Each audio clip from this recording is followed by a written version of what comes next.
కళ్ళార చూశాను రామహరి, రెండు కళ్ళార చూశాను రామహరి.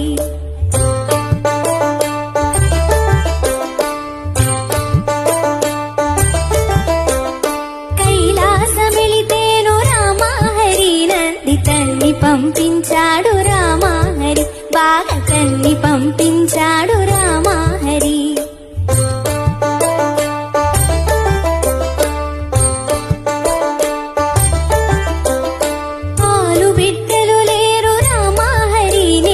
ఆత్మయోగి నండి రామహరి, గొప్ప ఆత్మయోగి నండి